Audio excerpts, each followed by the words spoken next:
Торговая марка Tenco представляет вашему вниманию серию электрических котлов премиум. Модели этой серии могут выступать в качестве как основного, так и вспомогательного устройства в системах отопления площадью до 150 квадратных метров. Котлы данной серии изготавливаются мощностью от 3 до 15 кВт. Подключение возможно в однофазные или трехфазные сети с напряжением 220 или 380 вольт. Эксплуатируются только в системе отопления закрытого типа. Представленная серия отличается наличием встроенного микроконтроллера и программной системой управления и контроля работой котла. Данная модель имеет цифровой дисплей для удобной настройки и отображения сервисной информации от 3 температурных датчиков, которые настраиваем по температуре воздуха и теплоносителя. Регулировка датчиков по температуре воздуха от 7 до 40 градусов Цельсия, по теплоносителю от 10 до 75 градусов Цельсия. Микроконтроллер осуществляет управление блоков ТЭН и реле, а встроенный программный счетчик электроэнергии ведет статистику и оптимизирует работу. Бесшумная работа при коммутации обеспечивается твердотельным реле с водяным охлаждением. Эксплуатация котла возможна только в закрытой системе отопления. Котел имеет 3 ступени мощности. Все модели серии премиум укомплектованы циркуляционным насосом фирмы Grundfos производства Дании, предохранительным клапаном, автоматическим воздухоотводчиком, цифровым датчиком давления с рабочим диапазоном от 0,9 до 3 бар. В котле встроен недельно-суточный программатор, которым можно управлять дистанционно через интернет с помощью Wi-Fi модуля.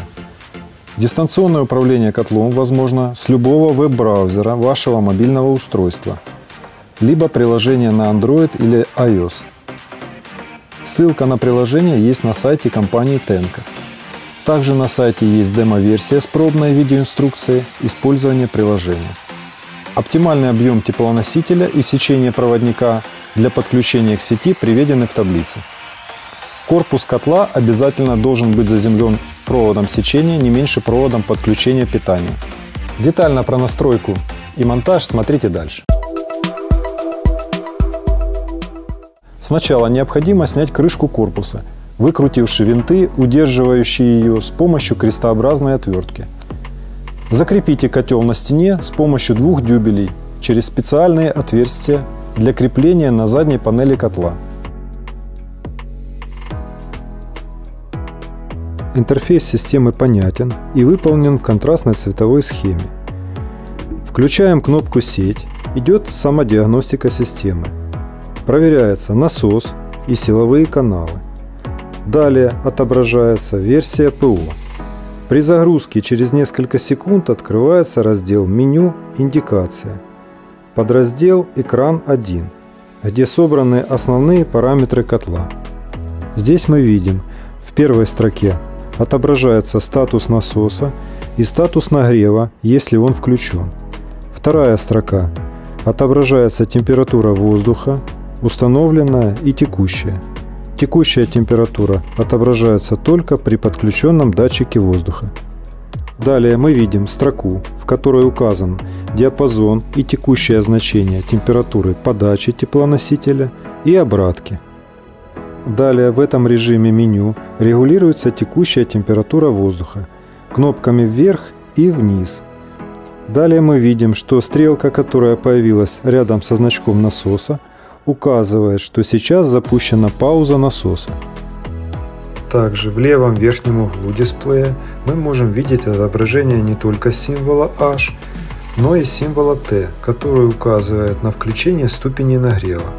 Если рядом с символом T стоит цифра, то это указывает на количество ступеней работы. Надпись «Воздух» в поле режимов указывает на то, что котел поддерживает постоянную температуру воздуха, заданную в данном диапазоне.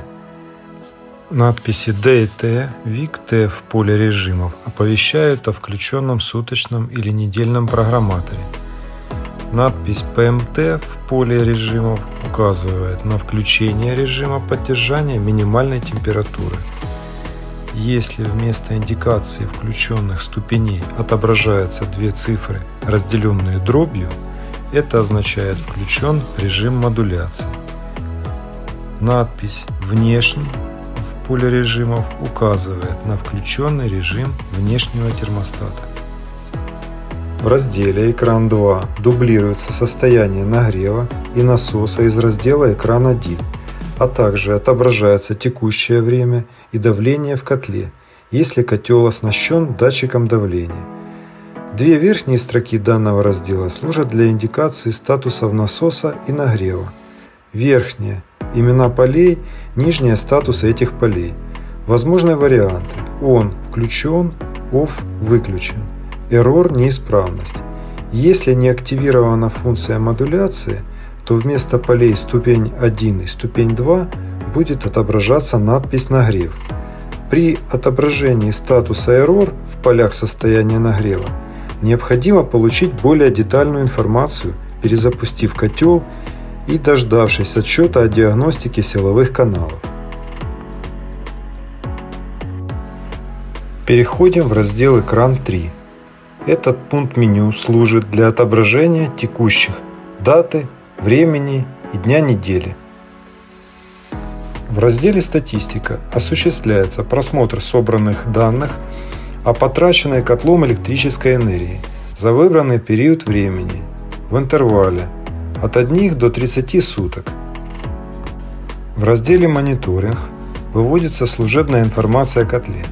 Это дата производства, серийный номер, версия прошивки, мощность котла и счетчик сброса статистики.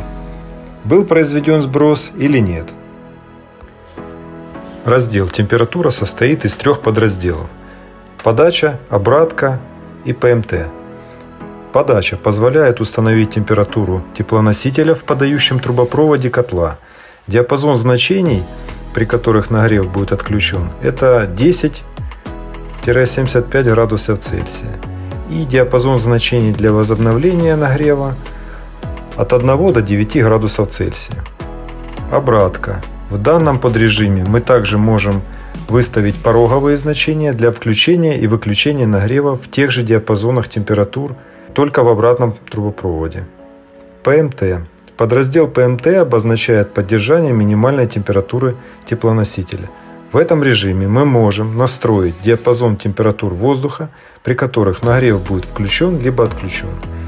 Диапазон на отключение 7-17 градусов Цельсия, на включение 7-15 градусов Цельсия.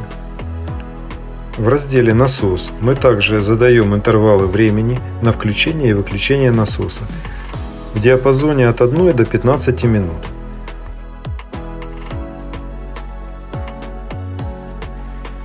В разделе «Время» необходимо выставить правильные значения времени для корректного отображения статистических данных и работы недельно-суточного программатора. Изменение даты пользователя невозможно, так как выставлено уже при производстве. В разделе «Статистика» производится сброс статистических данных.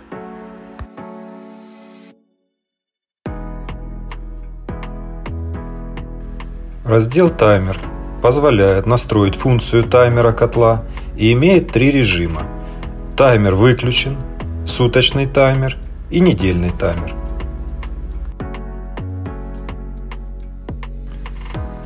В данном разделе по умолчанию таймер выключен, и мы видим надпись «Off». Для активации суточного таймера в поле таймера выбираем значение «Суточный». Далее настраиваем 10 точек. Для этого в поле «Точка» выбираем ее номер и также выставляем время и температуру. Температура воздуха, выставленная в указанное время, будет автоматически поддерживаться устройством. Для того, чтобы таймер в установленных по времени точках выключал котел, в поле температуры мы выставляем «Off». Для активации недельного таймера мы устанавливаем значение «Недельный». Здесь те же настройки, что и в суточном, только 10 точек настраиваем отдельно для каждого дня недели. Важно помнить, что для корректной работы таймера необходимо заполнить все 10 точек. В разделе «Дисплей» мы можем настроить яркость подсветки ЖК-экрана самого котла и значение тайм-аута.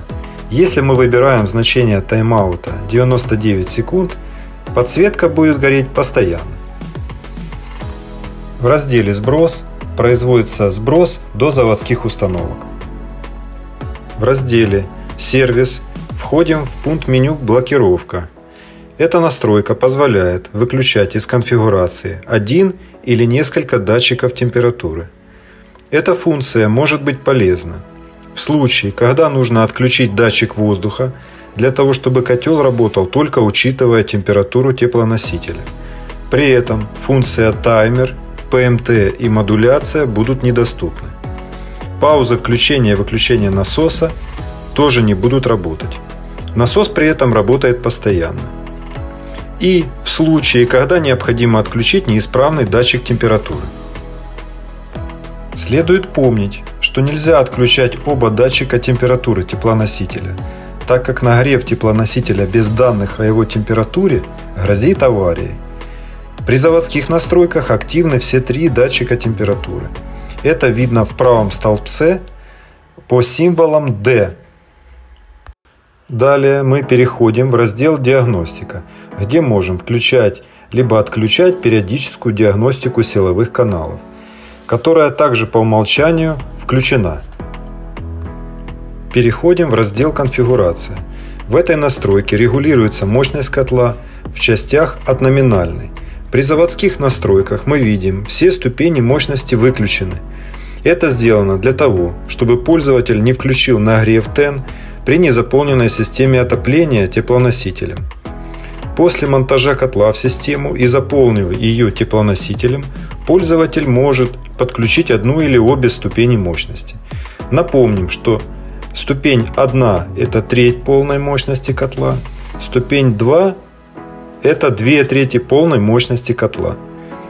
Соответственно, включение обоих ступеней – это полная мощность котла. При активации функции модуляция мощность котла рассчитывается автоматически. Следующий раздел – датчики. В этом разделе есть возможность выбора одного из 3 датчиков для контроля температуры воздуха. При выборе проводной, в данном случае это датчик, который идет в комплекте с устройством и подключается в верхний разъем на корпусе котла. Также внешний, которое может быть любое независимое от котла устройство. И радиодатчик.